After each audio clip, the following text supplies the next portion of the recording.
Hallo en baie welkom by Kerk Sonder Mure se aanlyn erediens.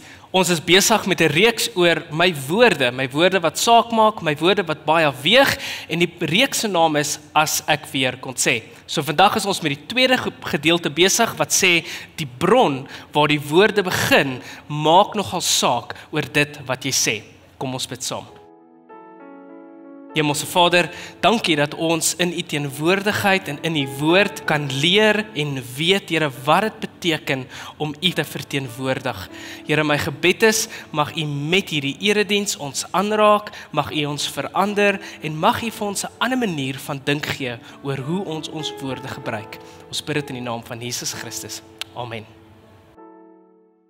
Julle, ons is besig met 'n reeks, en die reeks se naam is As ek weer kon sê. En dit gaan oor die woorde wat ons gebruik. Ek en jy gebruik elke dag woorde om te kommunikeer. Ons gebruik woorde waar ons gaan en ons sê baie dinge met ons woorde. En baie keer sal ons sê, maar ek bedoel nie dit of ek bedoel nie daai nie, maar ons woorde sê nogal 'n klomp goed. Maar nie net dit nie, as jy al ooit deur iemand se woorde verpletterd is, of verpletter was, dan weet jy dat woorde weeg baie swaar. En hoekom sê ons woorde weeg baie swaar? Woorde weeg swaar wanneer ons praat oor die kapasiteit wat woorde het om impak te maak in iemand se lewe. Nou hierdie impak wat ons van praat, dit kan goed of dit kan sleg wees, né? Dit is die kapasiteit wat woorde het wat merke los. En baie keer is wanneer ons met ons woorde werk en wanneer ons met ons woorde omgaan, dan is dit asof ons blou kolle vir mense gee. Soms 'n klomp blou lammies op die arm wat ons uitdeel. En ander kere dan sê ons woorde weer goeie goed en mooi goed.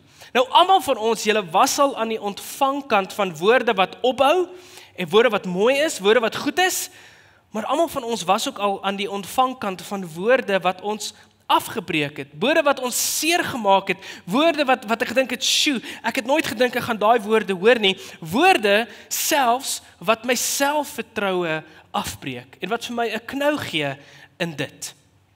Dalk ken jy hierdie woorde, dalk het jy onlangs van hierdie woorde gehoor, dalk weet jy van hierdie woorde, of dalk gebruik jy hierdie woorde. Woorde soos, ek is trots op jou. Woorde soos, jy laat my skaam kry. Dalk, ek sal hierdie nie mis vir die wêreld nie. Of, ons het jou nie meer nodig nie. Of, jy is nie goed genoeg nie. Nou hierdie woorde is dalk baie emosioneel vir jou en ek is net besig om woorde van 'n skerm af te lees. Maar hierdie woorde is swaar en iewes skielik word dit baie persoonlik vir jou. So die woorde wat ons gebruik, julle en die woorde, eintlik wil ek sê dat woorde vorm ons. Die woorde wat ons vir mense sê, woorde wat mense vir ons sê en woorde wat mense van ons sê en oor ons sê. En ons sit baie keer aan die ontvangkant van mense se woorde en die gewig van daardie woorde is besig om ons te verpletter. So laasweek het ons begin en ons het vir mekaar gesê dat negatiewe woorde weeg swaarder as positiewe woorde. Ons het vir mekaar gesê dat dit kort vir een negatiewe ding wat iemand vir jou sê, benodig daar 20 positiewe goed net om gelyk te breek. Dit is die impak wat negatiewe woorde en ons weet dat almal weet as iemand vir jou iets sê wat sleg is en weet dan maak nie saak hoeveel goed vir mense vir jou sê wat goed is nie, dit vat soveel langer vir jou net om beter te voel. Nou die van julle wat dalk CA's is of aktuarisse is of mense wat met sommetjies werk, sal agterkom dat hierdie is nogal 'n baie moeilike som om te maak klop in die tipe wêreld wat ons leef. Nou, in die tipe wêreld wat ons leef is dit nogal baie geneig om negatief te wees oor die dinge wat rondom ons is, die mense in ons lewe, die mense buite ons lewens. En hier is die ding, ons is nogal baie vinnig om te erken dat wanneer iemand iets vir my gesê het wat my seer gemaak het of sleg gevoel het of te neergedruk het, om te sê, sjoe, hierdie was nou baie sleg vir my gewees. Ons is baie vinnig om dit baie keer te erken, maar wat ons stadig is om te erken en selfs stadig is om verantwoordelikheid te neem, is vir die woorde wat ek sê, wat ander mense seermaak en neerdruk. Die woorde wat ek gebruik, wat ander mense verpletter. En dan baie keer dan om onsself te regverdig, dan sal ons vir mekaar sê dat wel ek was maar net eerlik geweest om dit vir jou te sê. So ons sê iets vir iemand wat nie noodwendig hulle gaan opbou nie. Inteendeel, ons wil nie hê daardie ding wat ons vir daai persoon moet hulle opbou nie, en dan kruip ons agter die verskoning weg van ek was maar net eerlik geweest. Jy was nie eerlik geweest nie. Jy was 'n baie slegte vriend. Ek kan 'n ander woord gebruik. En laasweek het ons by die teks stil gestaan in Efesiërs 4 en ek wil dit net vandag weer vir ons lees, Efesiërs 4 vers 29, want dalk het jy vergeet. Paulus is aan die woord en hy sê die volgende, hy sê, moenie enige vuil taal gebruik nie. Die 2020 vertaling sê, moenie enige afbreekende woorde gebruik nie. Ek dink dit is so klein bietjie meer van 'n akkurate vertaling van wat hy hierso probeer wil sê. Hy sê, gebruik eerder die regte, opbouende woorde wat nodig is om die wat luister te bevoordeel. So Paulus sê, met hierdie woorde, dan sê hy, ons is veronderstel om ons woorde so te kies, om ons woorde so te gebruik, dat die persoon wat aan die ander kant van my is, die persoon met wie ek in 'n verhouding is, en die persoon met wie ek gesels, bevoordeel word deur die tipe woorde wat ek gebruik. Met ander woorde, mense wat in 'n verhouding met my staan, moet beter afwees as wanneer ek met hulle praat, en wanneer ek hulle los, wanneer hulle weg van my afstap, moet hulle in 'n beter posisie wees. So in ander woorde, ons moet seker maak dat ons mooi ons woorde kies en mooi met ons woorde moet omgaan. Inteendeel, ons moet anders met ons woorde omgaan. Nou Christene, dit is nou ek en jy, is veronderstel om mekaar te bemoedig, om mense te vergewe, om mense te help, om mense te dra, om mense te laste vir hulle te dra. Om die lewe vir hulle beter en makliker te maak. Dit is die rol wat ons speel. En die amazing ding is, ons het 'n geleentheid, en baie keer vergeet ons dit, maar ons het die geleentheid om met ons woorde ander mense op te bou. Laasweek het Johan Smit gesê dat dit mense soos 'n bouterrein. En ek kan kies om met 'n hamer daarin te kom, met 'n byl in te kom en dit af te breek.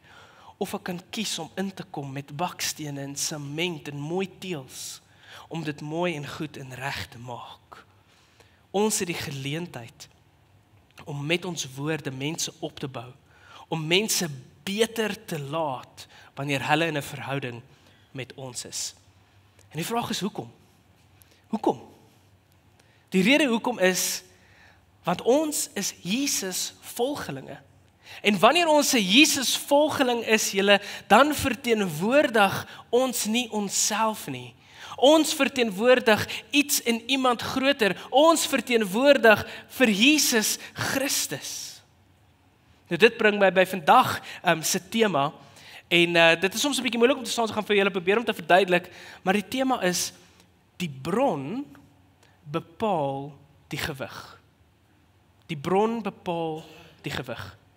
Nou daar is 'n baie interessante dinamika teenwoordig wanneer ons kommunikeer, en ons is baie selde bewus dat hierdie waar is, en omdat ons nie bewus is hiervan nie, of selde bewus is daarvan, dan kry ons hierdie goeders wat Paulus vir ons sê baie moeilik reg. Ons sukkel om dit reg te kry.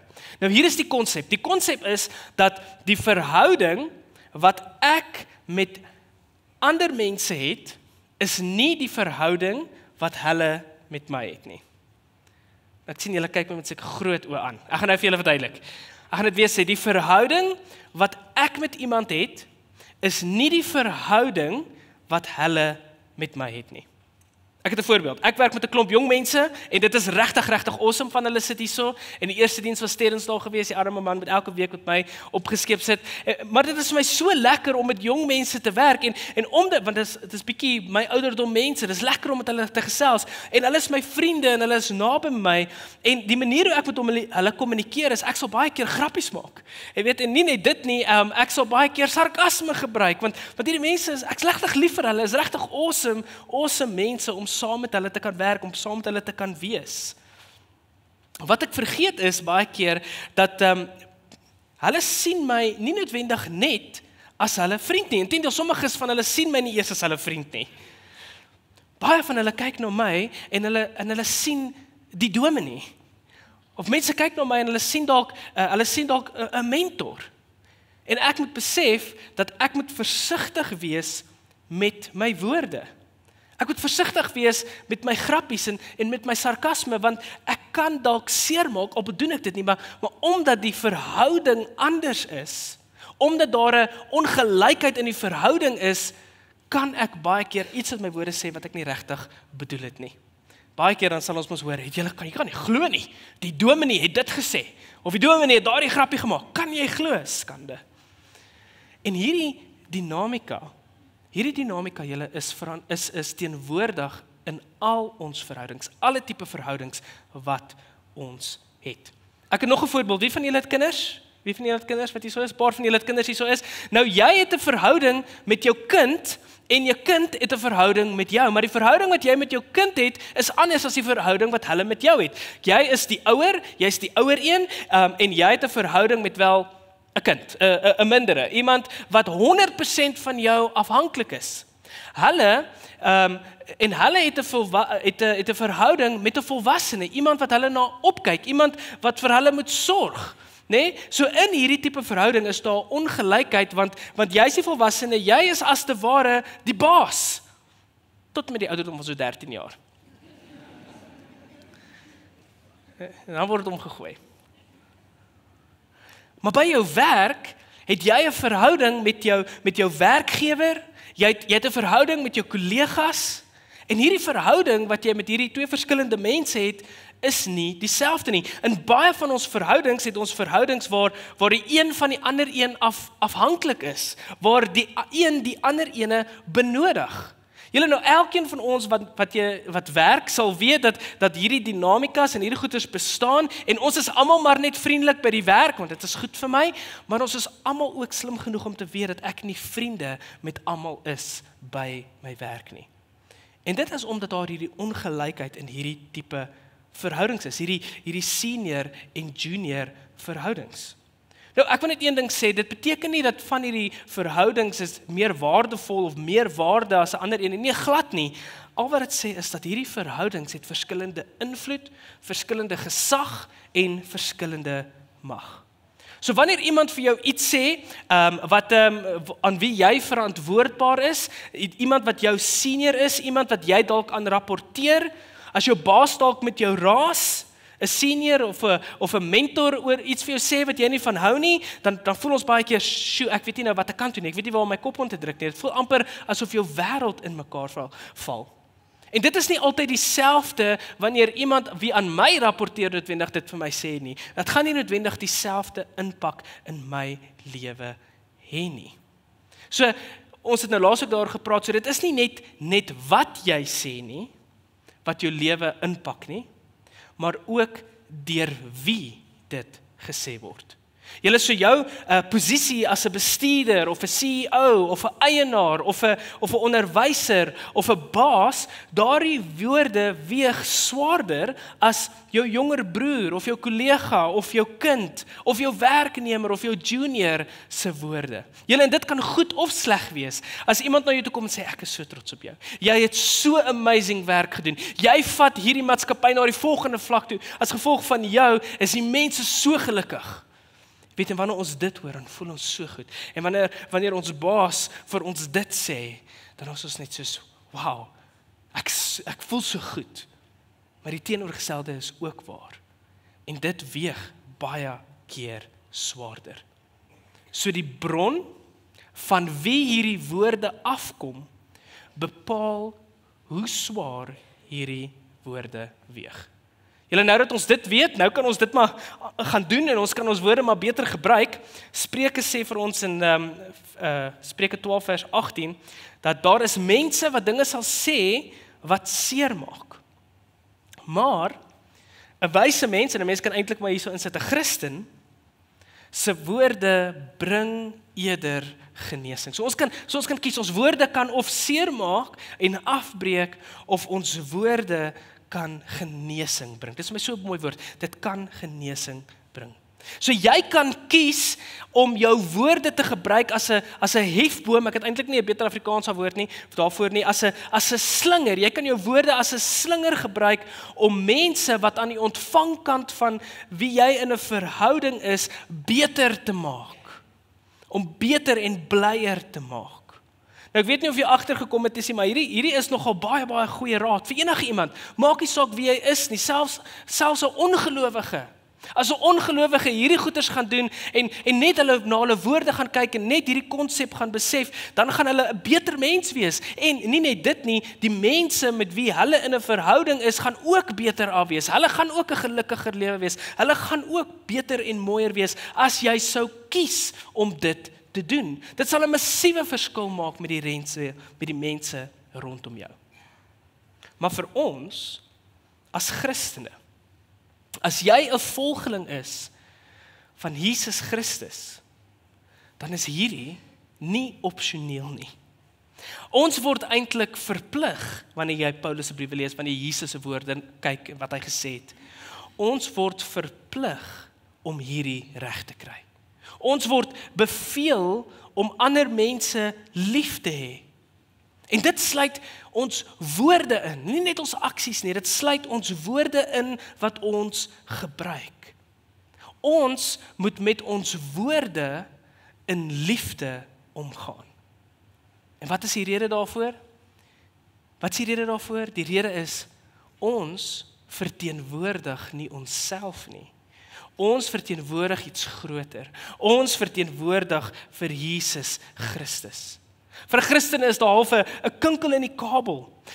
Ons moet nie net onthou dat die verhoudings waarin ons is nie gelyk nie, dat die verhouding wat ek met jou het, is nie dieselfde as die verhouding wat jy met my het nie, maar ek moet ook onthou dat wanneer ek my woorde gebruik, dat daardie woorde verteenwoordig eintlik Jesus Christus. Ek moet onthou wie ek verteenwoordig. En die persoon wie ek verteenwoordig, se woorde weeg baie swaar, meer as wat my eie woorde weeg.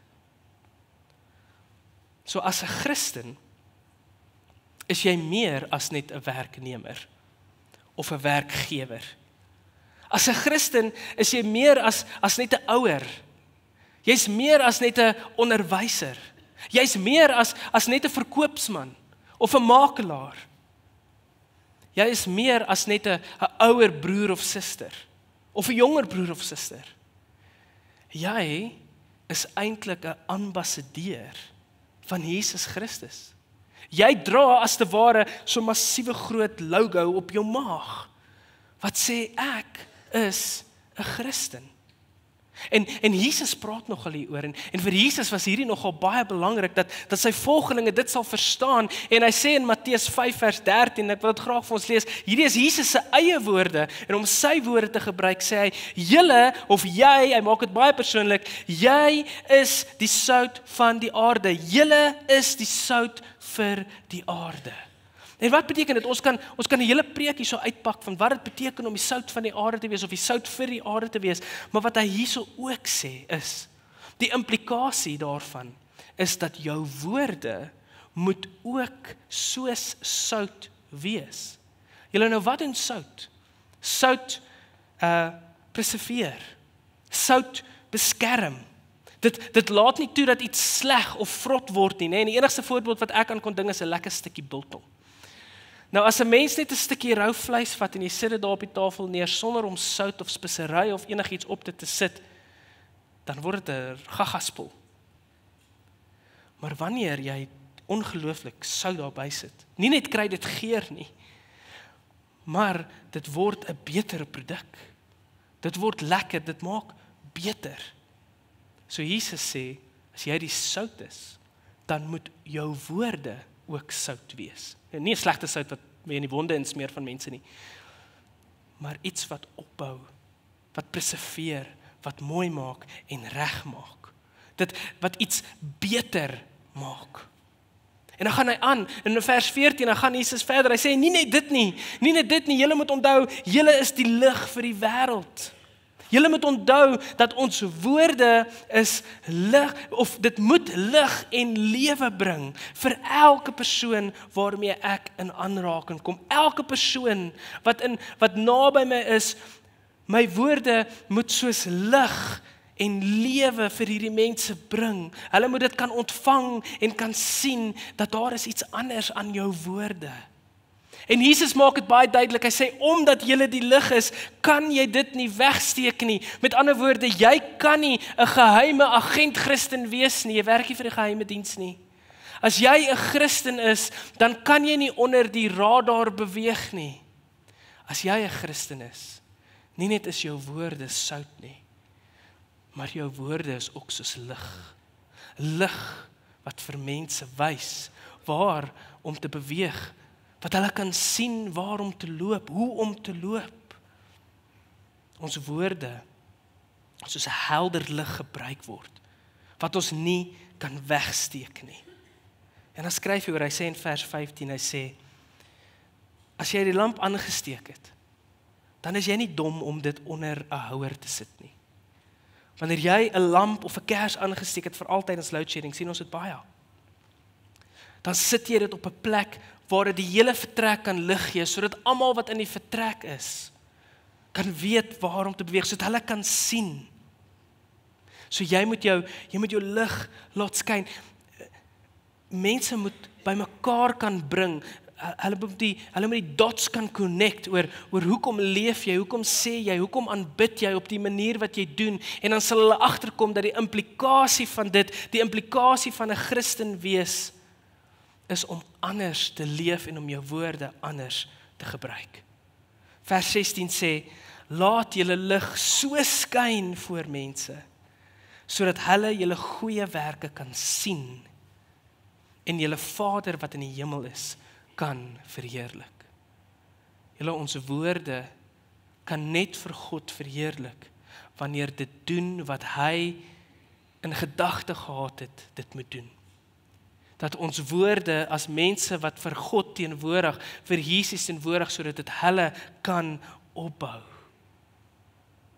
So hier is die vraag, gebruik jy jou woorde om mense op te bou, om mense te bemoedig, om beter te maak?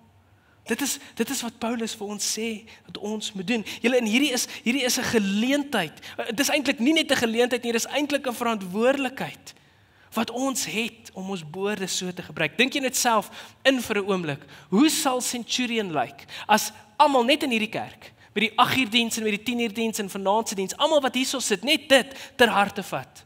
Dat ons sal seker maak dat dit waardeur ons woorde beweeg, dat die filter die liefde is waardeur dit beweeg. Dat ons seker maak dat ons woorde mense opbou, almal wat met my in aanraking kom, dat hulle beter af sal wees. As net ons dit sou doen, dink aan 5000 mense dit sal doen in Centurion. En ons begin môre. Dink wat gaan die verskil wees wat mense gaan beleef vir die eerste keer. Dink watter impak. Dink die invloed wat dit gaan hê net in ons samelewing. As ons dit doen, dink wat gaan gebeur. En wat is hierdie invloed wat ons uitoefen? Dit is nie om beheer te neem nie. Dit is 'n invloed om mense beter te maak. Dink jouself in, wat sal gebeur?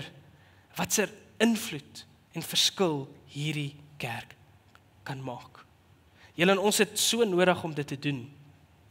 Want daar is mense daar buite, nie Christene en Christene wat sê, ek was 'n Christen, maar ek is onseker of ek nog 'n Christen moet wees, of ek is onseker as ek nog met 'n Christen geassosieer moet word, want dit was Christene se woorde wat my lewe verpletter het.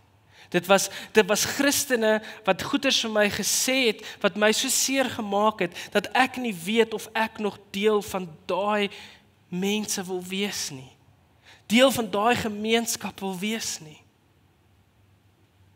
Ek het nou gesê, ons kom juis saam, want dit help ons dat ons nie uit mekaar uitval nie. Maar wanneer ons nie mooi en saggies met ons woorde werk nie, dan val mense soms uit mekaar uit. En dit sal gebeur, want ons is almal stikkend.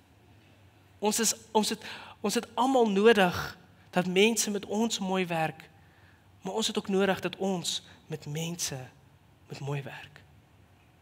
Ons kan dit aanhou hoor, of ons kan iets niets hoor. Ons kan hoor waar hierdie mense wat so seer gekry het, kom en sê, julle sal nie glo nie. Christene is die mees ongelooflikste mense. Christene is mense wat my opbou. Christene is mense wat my sterker maak. Christene is mense wat dinge vir my kom sê wat ek nodig het om te hoor, al is dit nie die lekker dinge nie, daarso waar ek klomp goeders in my lewe doen wat eintlik sleg is vir my, en Christene het actually die guts om na my toe te kom en in liefde hulle woorde te gebruik en om vir my te kom sê dat hy vir jou eie beswil is dit nodig dat jy bietjie hierdie kant toe loop of bietjie daardie kant toe loop. Selfs wanneer Christene vir my moeilike goed sê, doen hulle met my beste wil eintlik op hulle hart. Hulle wil hê dat ek moet beter afwees. Dit is vir my ongelooflike getuienis, 'n beter getuienis as ek wil nie kerk toe gaan nie want Christene is fake. Ons verteenwoordig nie onsself nie. En ons kan iets nuuts hoor. Paulus sê, as ons hierdie dinge nie reg kry nie, dan verloor ons die reg om gehoor te word. As ons nie die lewe van liefde reg kry nie, het ons nie die reg om in mense se lewens in te spreek nie. Ek het nie die reg om impak te maak in mense se lewens nie. Jy kan hoe oulik wees. Jy kan die Bybel ken van voor tot agter, onderste bo en van agter af vorentoe opsê. Jy kan 100 Bybelstudies doen oor genade. Maar as liefde nie die motivering is en die filter is waardeur alles wat ek sê gaan nie om ander mense beter en blyer te maak nie, dan moet ek eerder stil bly. Want dan is my woorde eintlik net 'n klomp geraas. En Paulus het ook iets daaroor te sê. In 1 Korintiërs 13 vers 1. Hy sê, al doen ek al hierdie oulike goed, al praat ek die tale van mense en engele, maar ek het nie liefde nie. Dan het ek 'n weergalmende gong, sê die 2020 vertaling, of 'n kletterende simbaal geword. Dink jouself net in as ek daai simbaal vat en ek staan die hele tyd hier en kap dit, is nie aangenaam nie. Hy sê, as 'n Christen, omdat jy jouself nie verteenwoordig nie, moet jy pas op dat jy nie net geraas maak nie, maar dat jy mooi geleide maak wat goed en reg is. Onthou, die persoon, die wat ons verteenwoordig, sy woorde dra baie gewig. Ons verteenwoordig nie onsself nie, ons verteenwoordig vir Jesus Christus. En as ons dit reg kry, dan kry ons reg wat Jesus in gedagte gehad het, toe hy ons aangestel het, om hom te verteenwoordig hier op die aarde. Johannes 13 vers 34 tot 35 sê, ek gee julle 'n nuwe gebod. Ek gee vir julle iets nuuts om oor te praat. Ek gee vir julle iets nuuts om te doen. Julle moet mekaar lief hê. Net soos ek julle lief gehad het, moet julle ook mekaar lief hê. En dan sê hierdie ongelooflike ding. Dit is hoe almal sal weet dat julle my disippels is. As julle liefde teenoor mekaar het. Dit is hoe die mense gaan weet. As jou woorde en dit wat jy doen deur hierdie filter gaan van liefde. Julle nou, ek weet hierdie is nie maklik nie. Maar kom ons probeer om intentioneel met ons woorde om te gaan, sodat ons met ons woorde mense beter kan los. Mense wat in 'n verhouding met my staan, beter af kan wees as slegter. Kom ons maak ons oë toe, dan bid ons saam. Vader, dankie vir die woord. Here, dankie dat ons diep bewus is dat ons kry nie altyd hierdie goed reg nie. Maar U weet dit ook. En daarom is U genadig met ons. Daarom wys U oor en oor en oor vir ons wat dit beteken om liefde te kan hê en liefde te kan wys. Here, my gebed is mag ons iets nuut van U ontdek. Mag U ons help om te weet wat dit beteken om met ons woorde en met ons aksies in liefde om te gaan, sodat met wie ook al ek in aanraking kom, beter is. Dat mense sal wegstap en sê, "Sjoe, Ek wonder wat is anders met daai persoon. Ek wonder hoekom voel ek beter as daai persoon met my gepraat het. En dat mense die dots by mekaar sal sit om te sê, ons weet hoekom. Ons weet hoekom. Daai ou is lief vir Jesus.